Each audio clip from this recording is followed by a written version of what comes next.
Greetings, listeners.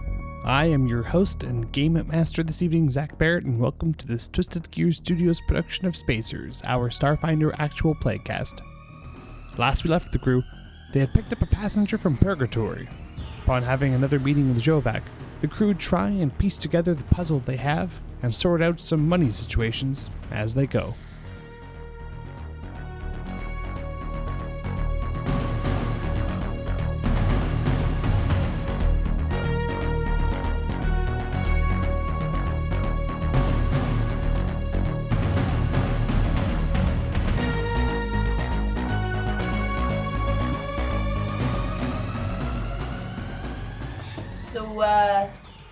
Where are we all? Mess hall or bridge? Bridge, probably. Bridge. And Cool. bridge. I just want to. So, we head into this, mystery coordinates then? I'll be honest, I'm not inclined to go. We've been given these coordinates, one, by a imprisoned war criminal, and now this mysterious hitchhiker. Yeah, but... That's 2 for 2. Sounds like destiny. Oh, yeah, he's got a destiny. Oh, yeah. And none of the rest of us have a destiny. That's so good. But... Oh, God. But Xovak, the last time he gave us info, it was good info. Well, destiny? What? Well, no, think about it. Xovak, whatever the reason why he wants his people locked up, he does want his people locked up. At the very least, it's worth a look. The last time we found 2 prisoners instead of 1, and we got a good fight out of it. Well, yeah. By the way, you still have that credit sheet? Yes. Cool. Yeah, but so. Because we could get more guns. We could get more guns for this ship. Yeah, that would be good. But I mean, I don't know. Isn't it a little bit strange that he wants everyone locked up who he was in control over, or whatever. But of course, they're locked up where he is. Yeah, where did he put them? That you said you didn't look so good when you came back. Flinch gives a little look at Greg. They put him in hell. Yeah, they're in hell. But that means they're not getting out, right? The ship is called the Purgatory. Yeah, they're undead now. Yeah. Wait, what? Well, No, actually not undead, because undead have to be here, right? That's what makes them undead. Yeah, they take the souls of people, the after, if you believe the remnants left over from when they were alive, and they use it for a power source.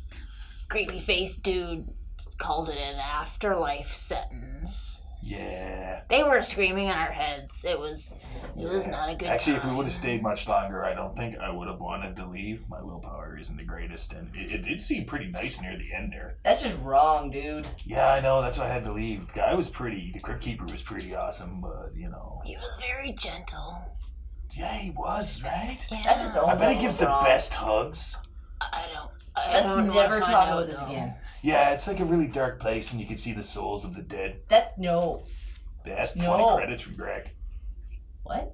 I don't know, maybe it's forgotten memories or Are you something. spending money on ghosts? No, this is just Brahm, and he apparently ended up in a really bad place. Who? Before I could... You know what? I don't want to have this argument! Let's never talk about this again.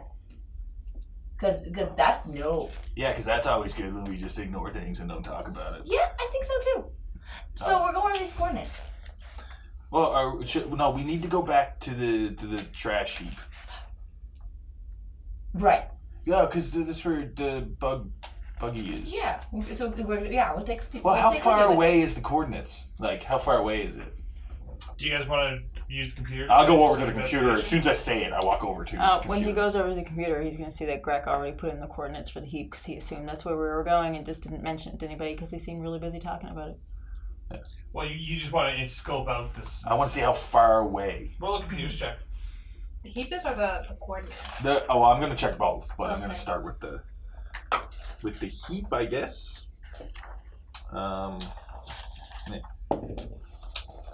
So 30. Did you say 30? Yeah. Yes, with that, I'm So, really good at computers. you go up to it, and you don't have very far range sensors. But that's not a problem for you. You swap a couple cables out, you reroute power from the weapons to give your sensors a little bit of a boost, and sure enough, you can do it. You can check it out.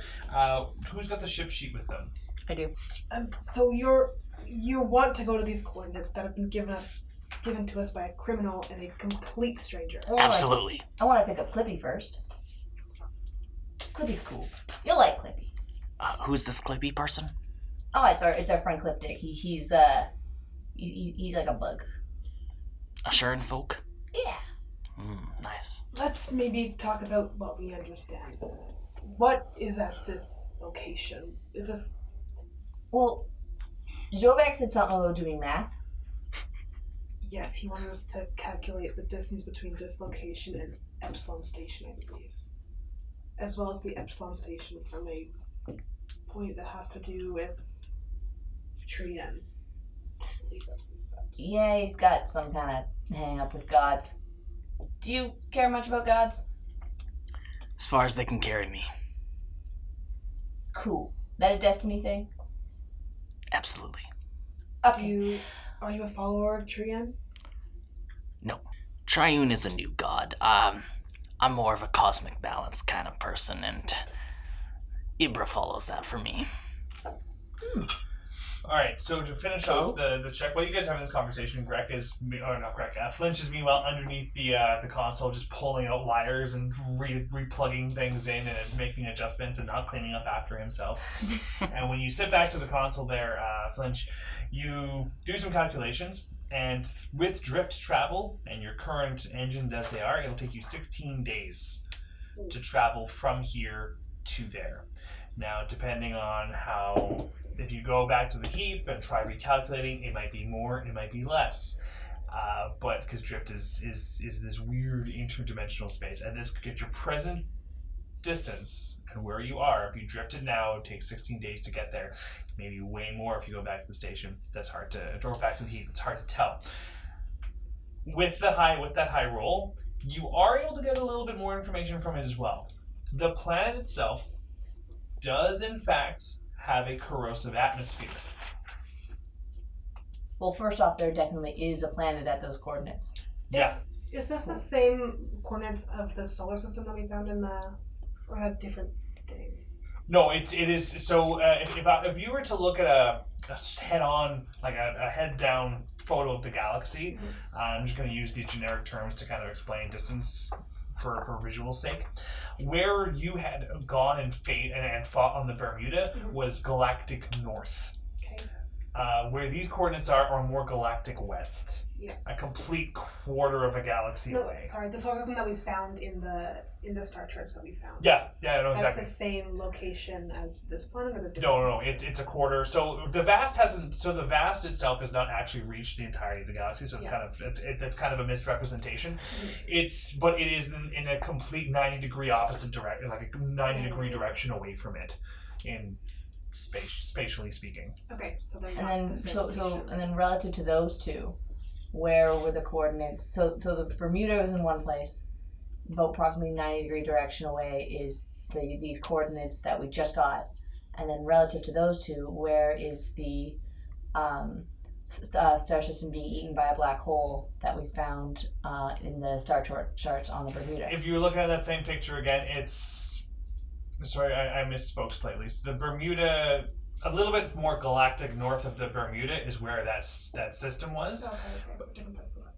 And then the coordinates of where you're headed is galactic west of that. Okay. And that was what was your score again on that computer's check? I had a 30. At 30? That's right. Is there any other information that you want to know? With a 30, you can learn a lot. Yeah. Well, one of the basic things is how far away are we from the trash heap right now? Inaugural heap. Inaugural heap? Yeah. How far away are we from there? To go into drift right now. Yeah. So I'm just We're trying in to. drift, and we're already headed in that direction. You're already headed in that direction? Yeah. So right now, I keep rolling really bad. I'm so sorry, guys, for you guys. It's going to take you 13 days. And how much supplies do we have on board? Oh, yeah. You had recently stocked up for about a full month. Yeah. Last time you were there, you stocked up for a month. Okay, fair enough. Okay, so was also wondering about I'll pull up because I never put in the star charts from the personal computer to our that I left them on the computer. Yeah. Yeah. So I'm just gonna pull that up, and I'm trying to work out like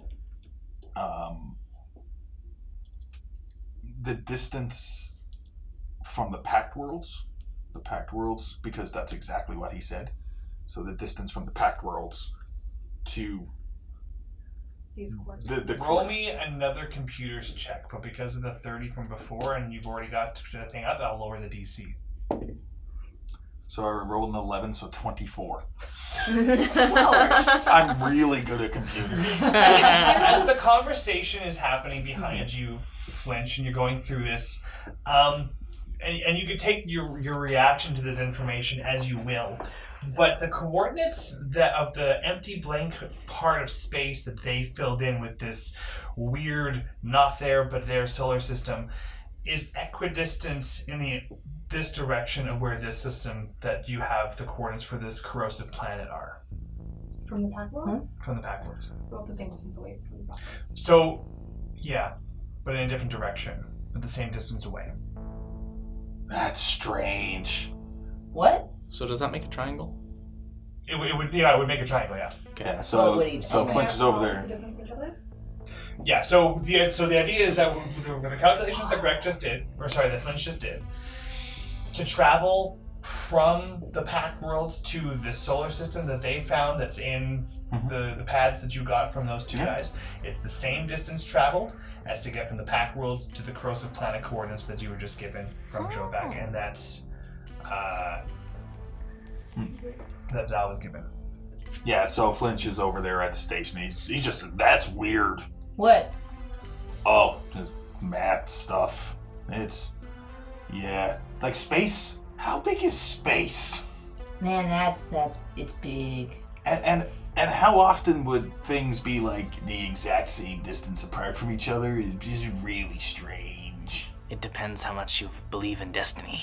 Yeah, I don't, so that's why it's really strange. Right? Yeah. Okay. Ugh. I think that this corrosive atmosphere planet that you want to head that Zelster Short wants to head to is tied some way to the secret mumbo jumbo star chart thing. Wink wink nudge nudge. I can't help but assume that we're getting ourselves tied up in something a lot messier than what we initially thought. Yeah, that's what I thought when I started hanging out with Greg. He was right. Well, I mean, of course they have something to do with each other. We got both of them from Xovak. And what would the Seven want to do with this? Let's find out. Yo, why were the Pact Worlds settled? What made that place so much better than any other place? So, interesting, I'll jump in here because that historically speaking, the majority of people have a general idea of that. So Flinch doesn't. What? Flinch doesn't. You would have even just the basics. It's kind of like knowing that there are countries on the planet Earth, right? Sure. You may not be cultured, but you know of that, right? So Sure. this is that basic generic knowledge. The Pack World center around the third planet from the sun, which was Galarian. Upon the ending of the gap, Galarian was replaced with Absalom Station. Across the planets that were then found, before the ending of the gap, Galarians had discovered space flight to some degree and had begun colonizing planets sometime within the gap. The exact colonization of those planets is not actually remembered. But a lot of the inductees into the Pack Worlds since the gap obviously has been remembered because it's post-gap. And it's just one of those things where you found other sentient races on other planets, you being the Pack Worlds at large. But being that the Pack Worlds is an entire solar system of worlds that have all been occupied by Galarians originally, and other species that existed on those planets were then just welcomed into the Pack Worlds, kind of like a Space UN. Space UN. I was going to say the UN, but let's go with Space UN. It's actually pretty accurate. I like Space UN. And then other races, such as the Kasathans, were actually found this solar system in their exodus from their own solar system, and then just joined the Pack World because, hey, look, society, we'll take a planet that no one's using, and although most of them still live in their home ship, as it were. Interestingly enough, the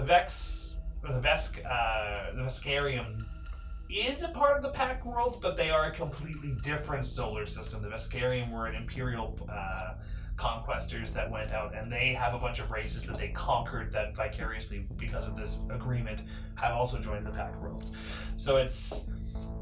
Yeah, it's not so much that it was like, oh my god, it's this great locale, it's just that's where a lot of races just localized. Okay, so you said the gap, so Galarian just disappeared?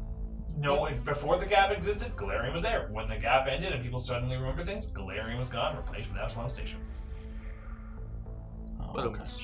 Nobody, the gap is a period of time. Nobody knows what happened there, and it spans a good chunk of time. We think 400 years.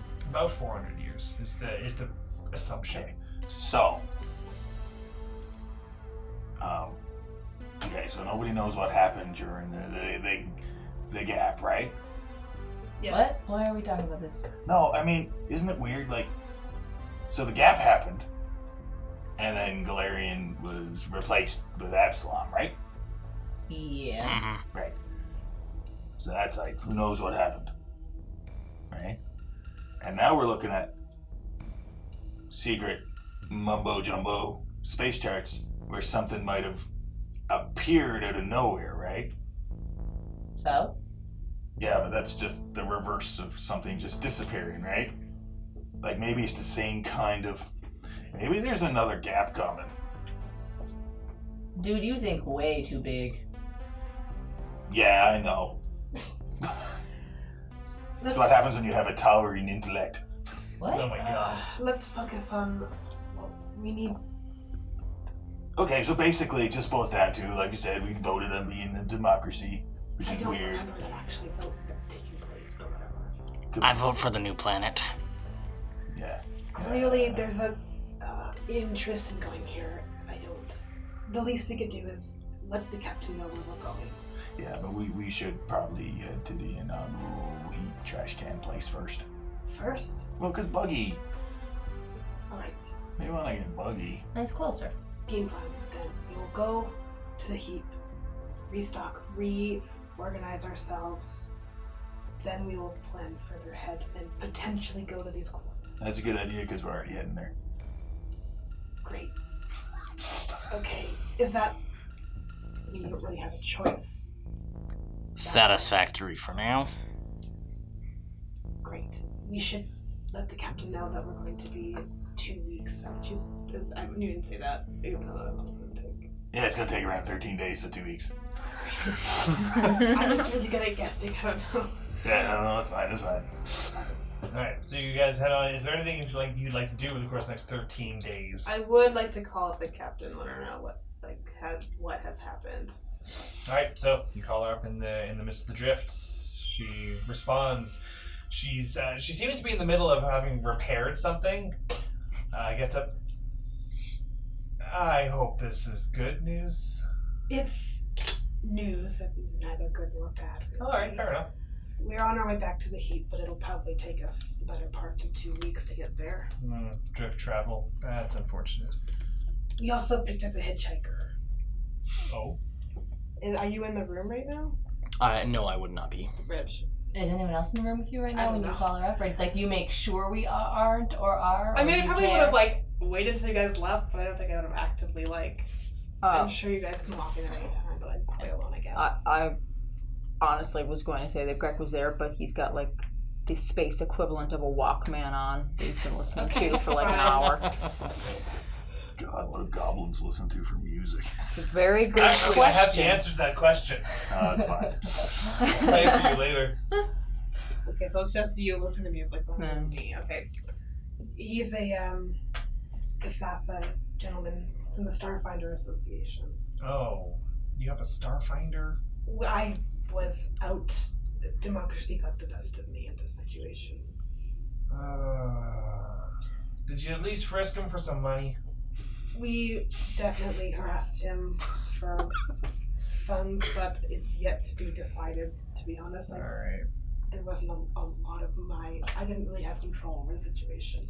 Alright, well just, that's different. I'm I not didn't used to like hearing it. that. I didn't enjoy it at all. Anyways,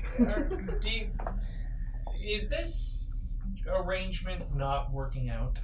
it's fine. It's kind of like if there were cats in a room, but the cats had rabies.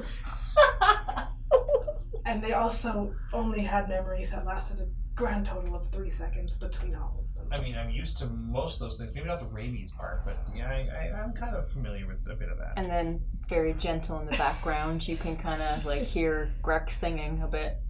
And you look over and he's like swaying back and forth with his eyes closed. He's just making noises. It's not actual words of anything. It is slowly but surely becoming more tolerable. But for the moment, we are on our way back. We also had some information about a set of coordinates that, honestly, I'm not entirely sure what's there, but we've retrieved now from 2 different sources that they are of interest. Were you able to scan? What do you mean you don't know what's there? Were you able to scan the location? It's just a planet, but these coordinates came from the Starfinder Association individual and Xovak. Oh. Did he tell you why he gave you those coordinates? He said it had something to do with Triune and some ulterior motive that they have. I don't... Right, he always fancied himself a bit of a religious kook. Well, what do you think? What's your plan? I don't trust it at all, but... Well, that's a good plan. The rest of the crew seems very intent on visiting this location. And again, democracy has outvoted me for the most part. At some point, I'm gonna wander in. Maintain a democracy. Anyway, if it's advice you're looking for, keeping in mind that if Xovak's word holds, which, as much as I hate to admit it, he prides himself on, remember your acquisition of each of the members of his echelon of the 7 is still an open bounty with the warden. If there are people there, you may be able to score a nice pretty coin for your crew. I'm not saying you should. I'm just keeping your options open. Yeah, I'll keep a note of it. We'll reconvene when we get back to the station. To the heap? The heap. Alright, sounds good. I guess we'll see you in 13 days. Good luck in the drift. 13 days is a long time. Okay, goodbye. I think Okay. You didn't ask her about why she told everyone that Xovak was dead. I thought about it, but we were having a pleasant conversation. I didn't want to make it tense and secretive again. I can wait until we're all in the same place and she can't hang up on me just in case it's something she doesn't want to share. Did she share a lot with you? I don't tend to ask a lot of questions from her. How'd you hook up with Captain Fair anyways? She gave me an opportunity to do a bit of a different type of work, more or less. Different than what? I used to work more in terms of planning and organization of a different type, but it got a little old, more or less. I guess, yeah, organizing is boring. Yeah. But I don't know, like, she seems to like you. You want to keep being friends with her. I guess that's a good idea, but if she's keeping secrets, then you're not really friends, are you? I wouldn't consider her a friend, less more of an employer. So, an employer you don't want mad at you is why you didn't want to ask her? I don't have a lot of opportunities to travel or work on my own. This is the first one, actually, so I don't want to burn bridges when I don't have to. You could have traveled anytime you wanted. You're good at it. Less that I couldn't, and more that I had other things I was doing. Like what? This is the best thing to do.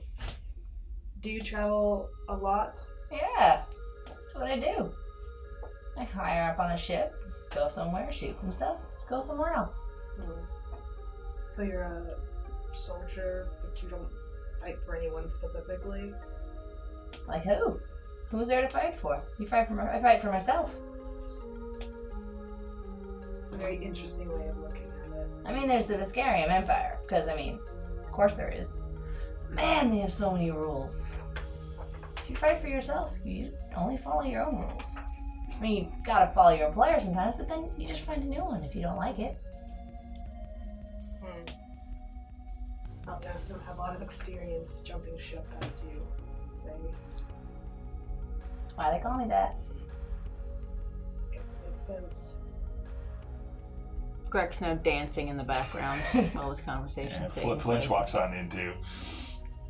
Does anyone else feel this tension in the room? It's like something dramatic is happening. Oh my god. I just kind of I look at him and then I look at Greg and go, that looks pretty dramatic to me. Oh God, he's dancing again. Turned around and leaves. Alright, well, that's whatever. Where is this Sal individual anyway? I don't like him walking around the ship by himself. He seems cool.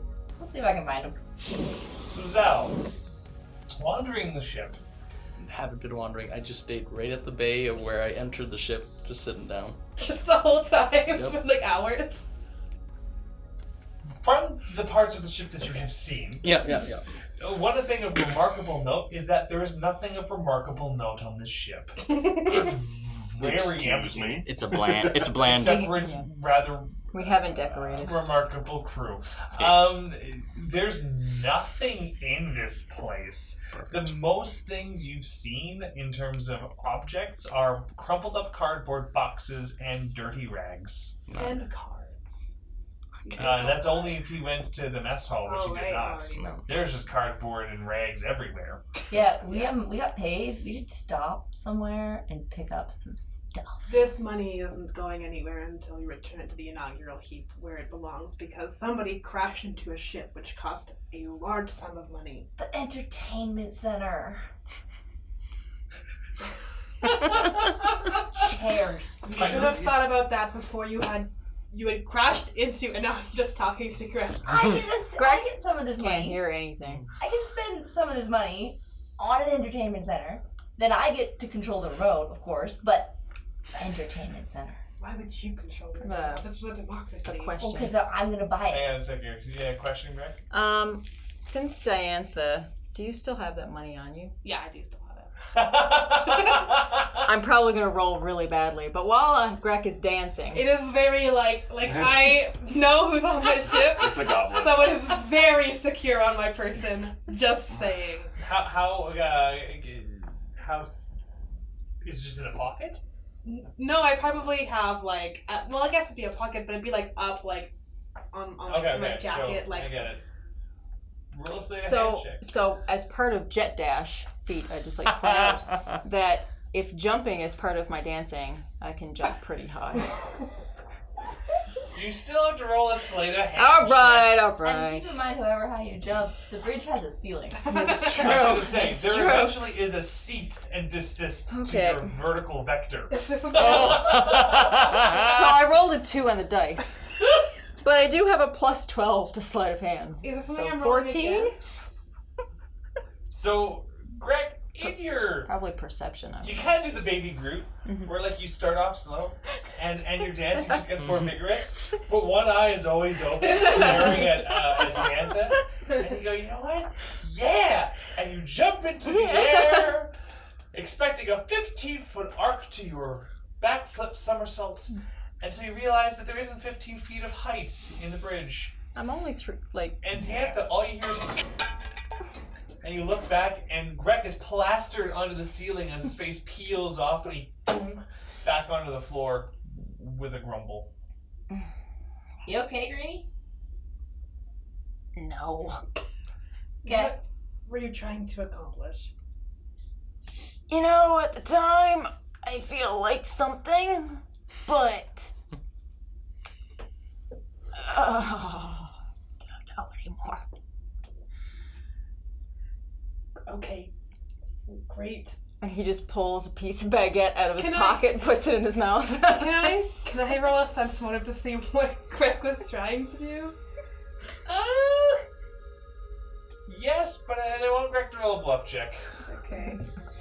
I should be rolling on a book. Because he didn't just jump into the air and smack into You the coulda. roof for So- no reason. Greg has a natural Greg. 20. Oh, Plus 6. natural 18. So natural 20 plus 6. And it sense motive, which is 3. I think that's 29. That is a natural 20. It's one of those things where it's less that he's lying and more that, you know what, there is a semblance of truth. He was going to do something, and then his head collided with a spaceship and realized that, you know what, I don't remember what I was doing. I had a spaceship. There is some truth there. It's but what was it before the hit that concerns you? Beyond that, you know nothing. He was up to no good. What the no good was, you don't know, but he's not lying about not remembering what it was after the faceplant. Okay, great. I'm just gonna eye him up suspiciously, and then I'm gonna go look for the cassava, and I'm just gonna leave the bridge. Alright. Yo. So Flinch, you're wandering through the ship, and Sal is just sitting in the entryway of the ship. Yeah, I'm like, take a double take. And then walk on over. Hey, man. Coming to have that conversation? Yeah, sure. Yeah. I mean, sure, why not? You know, I've conversed with your folk frequently. And, do you like money? Oh, well, yeah, come on now. Does Crack like his gravy rag? Yeah. Do you know how much that badge you're holding is worth? No, it's some kind of rare metal, though. Say that again. Yeah, how rare? Exactly. Not many people wear the Starfinder Society badges without being part of the Starfinder Society. Yeah. So, if you would like to keep that as payment for my services, I'd be happy to give you a little bit of my own cash. Yeah, so I got the badge. Do you have a cred stick on you? Well, yes, of course I do. I'll tap him over 50 creds. Dunk. Good guns. No, okay, fair enough. No, okay, cool. Well, yeah, but I mean, okay, listen. Can I roll a sense motive even though I'm really bad at it? Yeah, you certainly can. 17. Ooh. Straight up Roll a 17. bluff check. Bluff check? Sure. Yep. He's probably a lot better at it.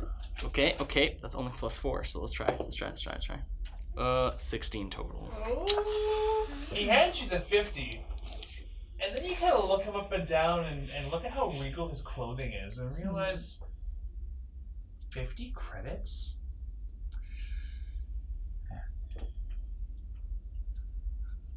And you probably spend more than that on a pair of socks. To be fair, my wife buys my socks. Oh, is that one of the destiny things? Yeah, you're more than welcome to look at my cred stick. I only have available now 238 creds to my name. My wife has limited my funds. Oh. Roll a bluff check. It's worth a shot. I'm gonna fail this. Oh, that was 15 total only. Okay. That was it. Yeah, roll a... I'm not gonna roll really good to it. No, You it's... don't know that. How I'm doing it is Oh, it's because I know certain information, what that does, his roll will adjust the DC of what your is not an opposition Sure. in this particular case. Mm. So just roll a sense motive. 4. He's probably only got that much to his name. That sounds alright. He's in the middle of nowhere. So if you don't mind, I'd rather keep the remainder I have to pay you guys for when you bring me back to Absalom or nearby. Oh, yeah, that makes a lot of sense. Yeah. Can I see your stick though? Like you said, I could look at it.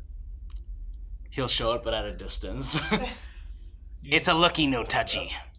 Oh, it's a looky, no touchy. Okay, fair enough. Okay, so I don't need to touch it. and I take a wire out of my pocket and I plug it into the back of my neck. I'm like, yeah, you just plug it into that, brother. You said I could take a look, right? Could I try and roll sense motive in this then? His motives are pretty up in front there. Man's gonna rob you blind. Well, okay, roll a sense motive. Yeah. Because I guess that does make sense. It could be perceived as a different thing. Oh, I have a -1 to this check. Yeah, well. And I got a natural 1, so that's a 0. He is, you know what? He's just really curious, and it doesn't really occur to you what he could possibly want to see. There's no harm in giving him your credit stick. Okay. He's been really upfront in this so far. He accepted the 50 credits without asking too many questions. Okay. Well, if you say so, I do trust you, young one. And he'll hand over his cred stick. Alright. Knowing that he only has 238 able to give. True. Now roll a computers check. Mr. Flinch. This is the stuff I'm good at, but I'm gonna roll a 1. You what? I'm gonna roll a 1. Oh, okay. Oh. Just you roll the 1. I was like, oh well. Okay, so I rolled a 16, so 29. So basically, you're going to say that you're going to roll a 1 before every roll from now on. Yeah. So he's you like see hacking the how bank. many credits was there? To my name, 238. Yeah, that's right. So yeah, he is not lying. 238 to his name. His name's not the only one linked to this chit. Yeah, that's cool. There's also funds from a Starfinder society. Do you wish to look? Yeah, well, I'm just literally going to download the data from the chip to my exocortex, so I can look at Just the data or the money? Oh no, I'm not stealing Okay. the money. No, because actually, Flinch wouldn't. Yeah. He wouldn't steal it. He just wants. Just The do you want to look at information. that information Yeah. as you download it? Yeah. Inside the account that's allotted in Starfinder society, just because you roll a 1. Yep, go for it. Yeah, I deserve it. Oh my god. The 50 credits he pulled wasn't from his personal bank account. He pulled it from the Starfinder account. And remaining 4,950 credits. So I Ouch! So I disconnect. I'm like, yeah, man, that sucks. She really got you, you know. I just hand back over. the Thank thing. you. And I'm like, yeah, cool. So, I mean, did you want a sleeping bag in here or something? You know, births are expensive. I do have a bedroll. Oh, okay, fair enough. So Yosoki, sir. You're gonna ask me for something, are you? No, I'm just wondering, why'd you hook up my cred stick? Oh, I just wanted to make sure that you were on the up and up, right? You said I could look at it, and for me, I did. But how'd you look at it? You just plugged it in. Yeah, like every. Oh, you're not familiar. That's why you let me do it. Oh, okay. Let me explain. What did you do? Okay, so I just wanted to plug in to see what kind of, data was there. Did you touch the business account? Because that's restricted. No, I didn't touch it per se. per se. Well, it's fair. That's fair. We all got our deals. So we're heading to the trash can in the sky, I believe we call it, and and we can work out, as you well know, proper payment from there, my friend. Like I said, I paid you 50 creds of my personal income. And I hope you would believe that I cannot just use business Starfinder funds for my own personal means. Uh-huh. Yeah. Fair enough, my friend. As a mechanic yourself, I'm sure you've been employed more than once before. Yeah, mostly self-employed. Yeah. Okay.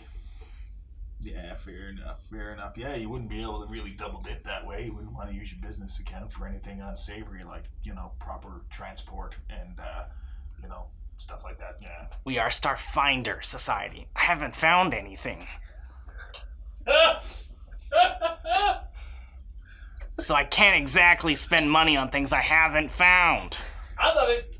Roll a diplomacy check. He's not wrong. Against him, yeah? Yeah. Or I'm Nah, forget it. That's got this. Yeah, no, like, It's not lying.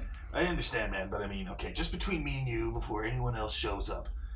Okay, I'm not gonna lie to you. I'm not very good at it. People can see through it all the time. I usually only work in blunt things, but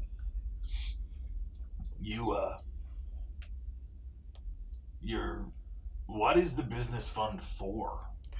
Well, the business fund is for. At this point, when he says it, the business fund is for, Diantha turns the corner and notices you guys there.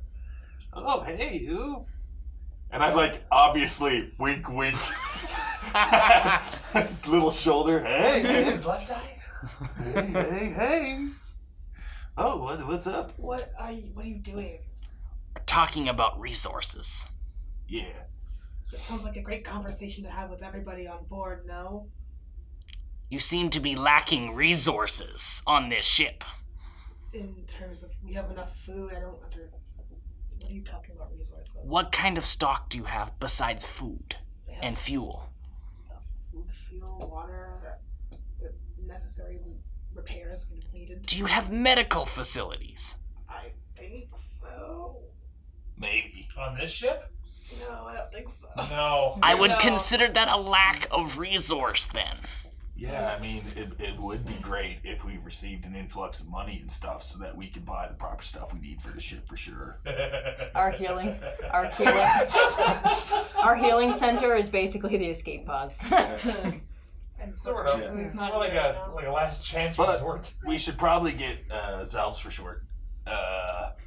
Somewhere to sleep other than the cargo bay, though, right? I would prefer having somewhere to lay my head that is flat. I think we just have the hammocks in the ship. Hammocks are just fine. We'll talk later, my good friend. Alright. I'm gonna roll a sense motive check. Clearly. Roll a sense motive Maybe check. very much. Trust each other. This is sad. I mean, he's like winking Yeah. really No, obviously clearly, I right would, next to me. Yeah, Flinch roll would it. be fully willing to also be Oh, like, not great. he's not trying to hide it. Um, Not specifically what it is, but that he is hiding something. Yeah. Oh, I respect that. I get respect it. that.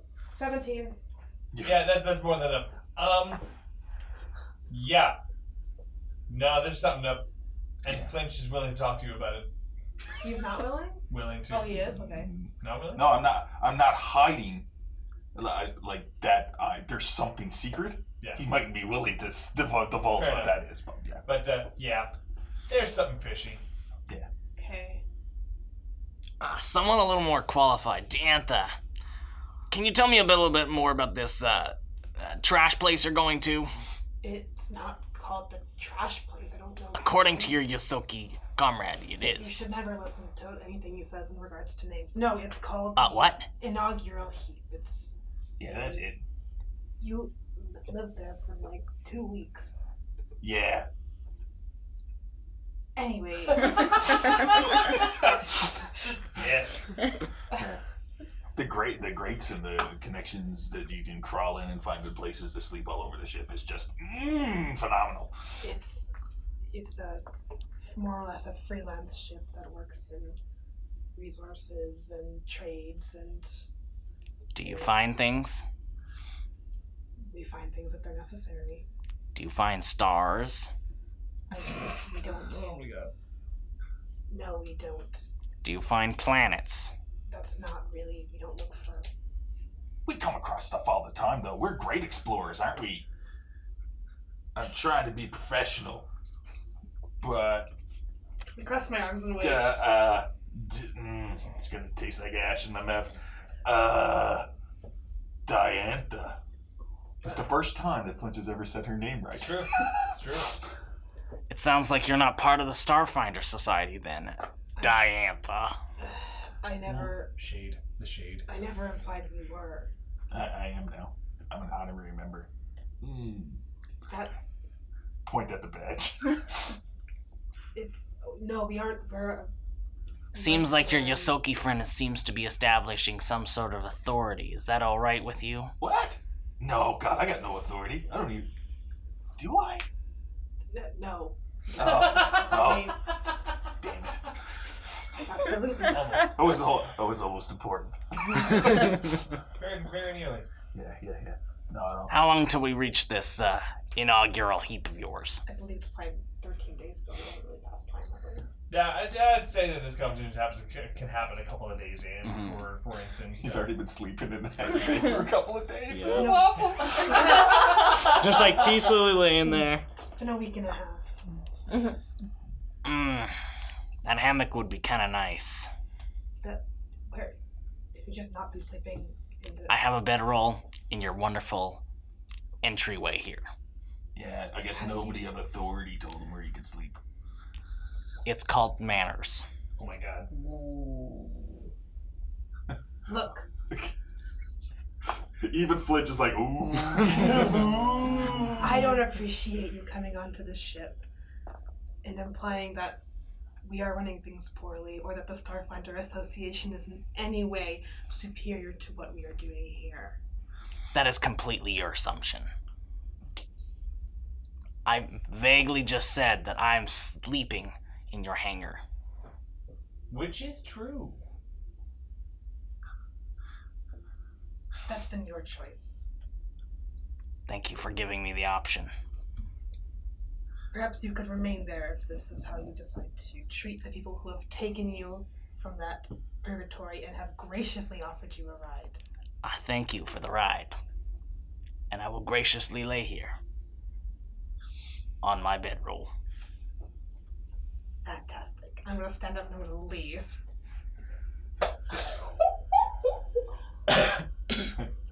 So, Flinch sort of like watches her leave, and he's just looking at Zels, and he's just like, oh man.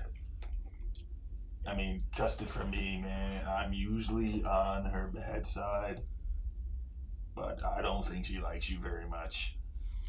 I don't like people who snitch about business accounts.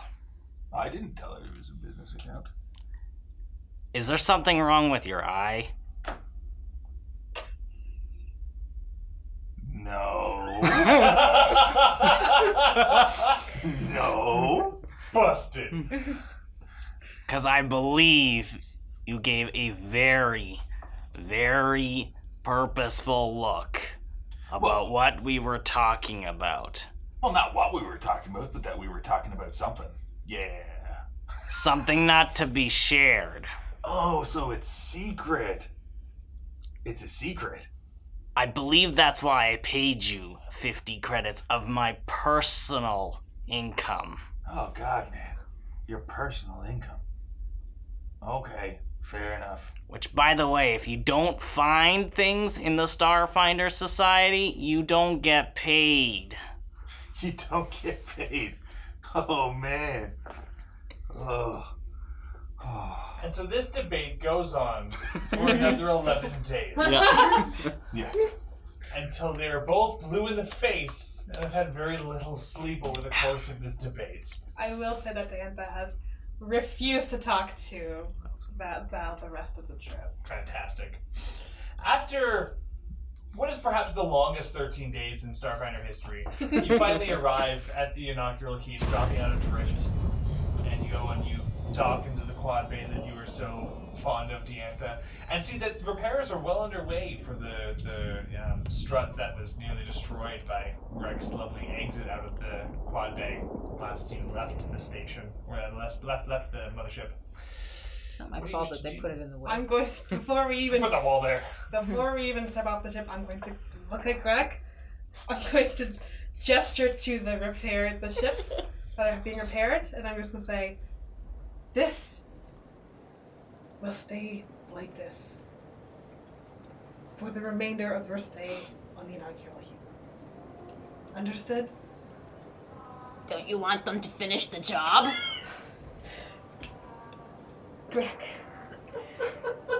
my patient, I know that generally you aren't good at reading people, but my patience is very thin right now. All I ask is you do not crash this ship into my dock bay again. Okay. I'll look at Flinch and say, isn't it already in the dock bay? I'm not losing my mind, right? I'm awake. And you just see Greg slap himself in the face. Yeah, I'm awake, alright. Oh, I think maybe you're not so sure. You should slap yourself a little harder. I flick him in the nose. I hate that. I hate Alright, it. so what are you gonna do? Oh, yeah. Is Diantha leaving the ship? Yeah. Laurel's in her way. Oh, okay. So, we getting paid? Once this money goes towards the captain, she will dictate where the money goes. Most of it, I'm assuming, is going to go towards the repairs for the ship, but whatever's left will be divided equally among us. Yeah, I didn't break the ship. Unfortunate. Blame that on your friend back here. You can assume what you want, but I'm getting paid. I didn't say you weren't. You'll have to wait until the money goes to the captain first. Yeah, but you said the money's going to go repair the ship. Part of it is. I didn't break the ship, This is so I get paid first. This is 3,000 chip credits that I have currently on my person. That will go towards us, but it will also go towards the repairs of the ship. So, how much is going where? I would like Diantha to roll a diplomacy check. Oh my god, so many of these. There's intimidate on yours there, right? Yes, Laurel, there is. please roll that position. That's my Oh, big- she's a big Vesk staring you down with weapons. Oh, jeez. God. That's implying this is the first Vex that's staring me down with weapons. Yeah. So, Oh. Diantha, you roll. I believe that is a 27. Laurel? Natural one. As intimidating as So ever.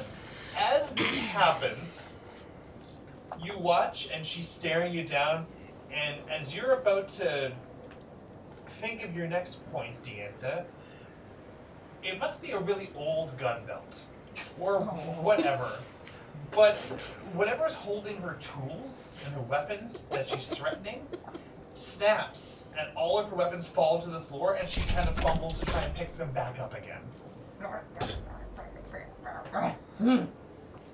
If it makes you happy, I can give you 100 chits now. You got paid 3,000. That's I'll say with 10%. 27.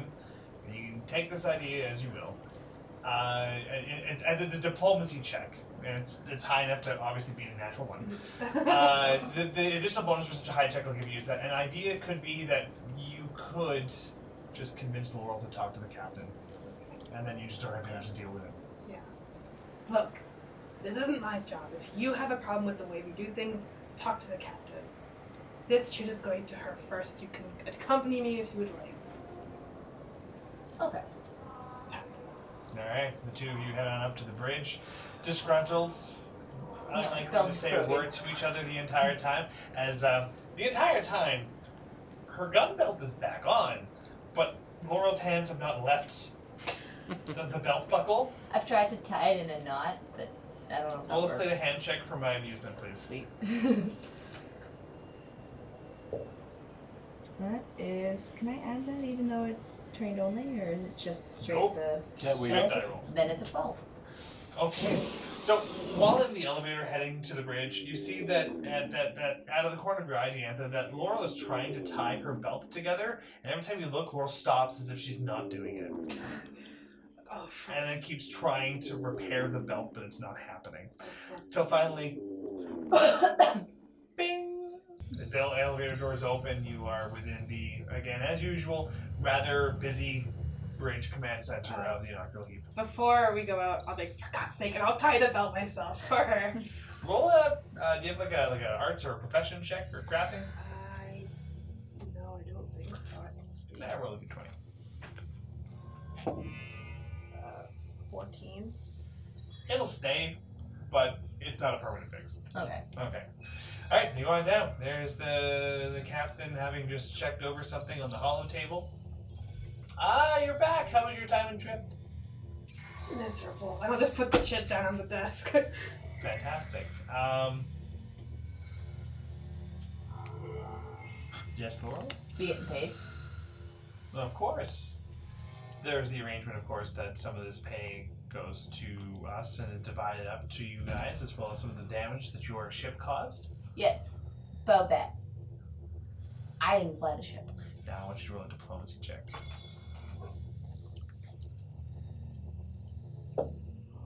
Uh-oh. And my diplomacy is charisma, which is nothing. 16. She looks like she's ready to fight you on the point, and then she raises an eyebrow and smiles and goes,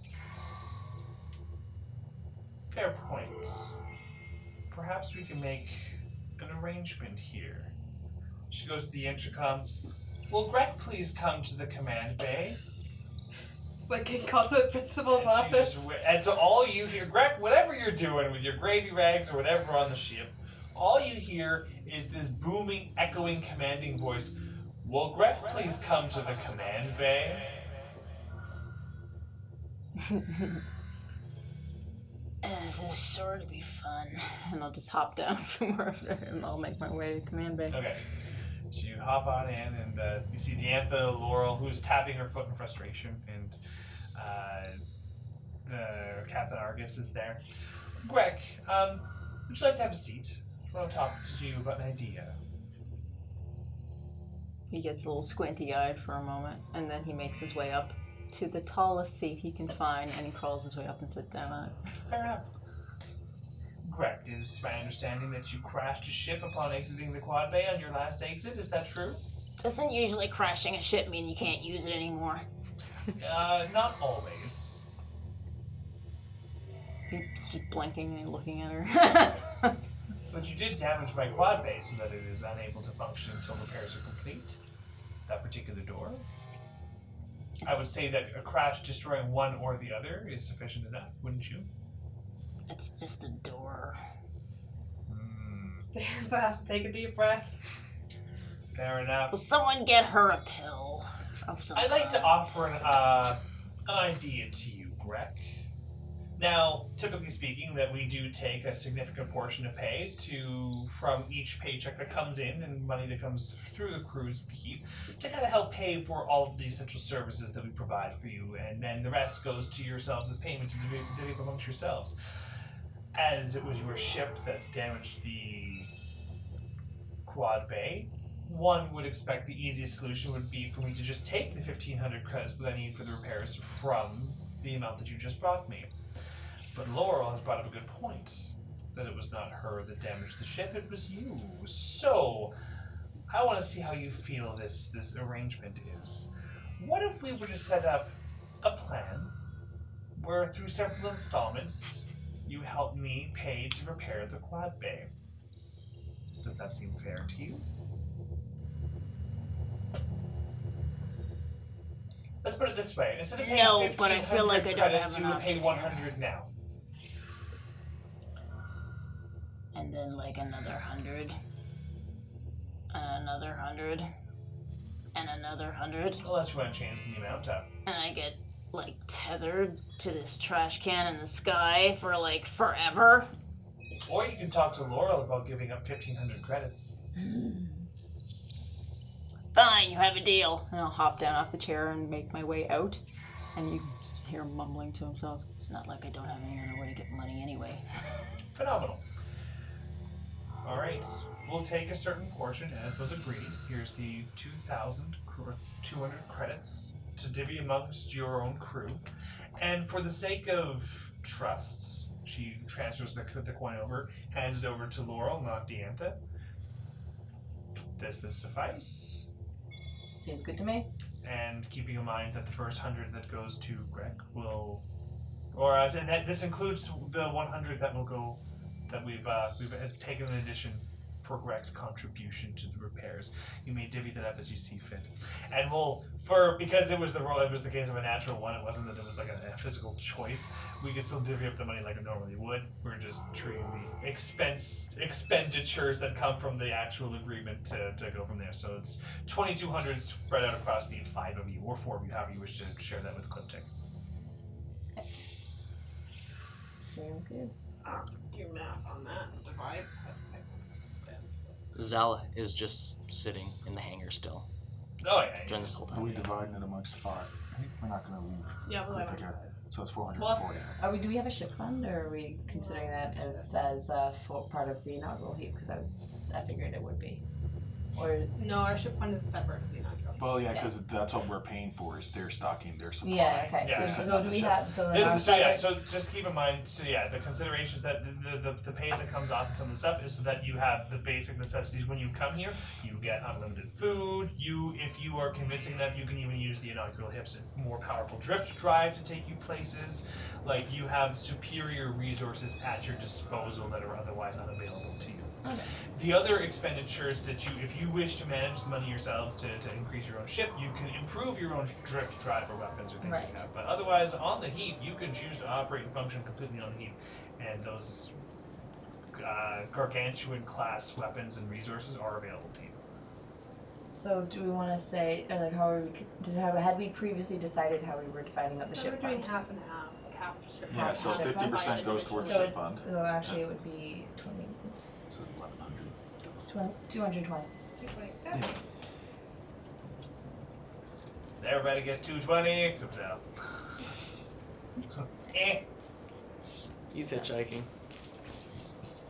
So that's not too bad. Okay, so while everyone else was busy at the command, Oh no. I'm gonna grab the swag that I sort of dragged out of that. I'm gonna meet him there. Oh, This is why you're in Oh. the bridge. Okay. Yeah. And I'm just gonna grab that swag to bring. I'm not gonna rob people, but is it the droid? Who's there's Yeah, BK1 is the mechanic android that works in the inaugural heaps. So I sort of look around and there's like nobody. Did you tell us ahead of time you were gonna do that? No. Oh, because I had things like. Because what I have wrote down is what was thrown into the pile is bayonet brackets, weapon bipods, spear, pulse gauntlet, stuff like that. Well, because I had I replaced some of my existing weaponry, so Oh, okay. I would have given you the old stuff. Oh, okay, fair enough. Yeah. Okay, yeah, but I figured I just wanted to just take care of that while everyone was. Yeah. So then I'm just if I knew you were going to do that, I'd have given you the old stuff to also sell to this guy. Okay, since I'm not planning on ripping off the party anyway, we might as well just get all of our stuff together and we can all. Yeah. So I'm assuming you're still on the ship now that we've docked. I don't know. No, haven't left. Still in the hangar. You're still in the hangar chilling there. Yeah. Okay, so just as I'm like just getting some stuff together and stuff, and I see him in hangar, he's like, "Oh, you still here, man? What's up?" Just sitting. Cool. Like I said, we'll when we do plan on heading to where you want to go, we can negotiate the fee for sure. I like your persistence, but I believe our conversation's already ended on that topic. Great. Yes, you paid me the 50 credits, and now you're at the station, like I said. Yes. Great. Cool. To go anywhere else is going to cost more, of course. Absolutely, I have another 50 credits I can give for that. Oh no, I think I'll come up with the price. Are you sure about that? Oh my god. Why wouldn't I be? It seems you're not sure about a lot of things. Tell me, what are your thoughts on destiny? Oh, great.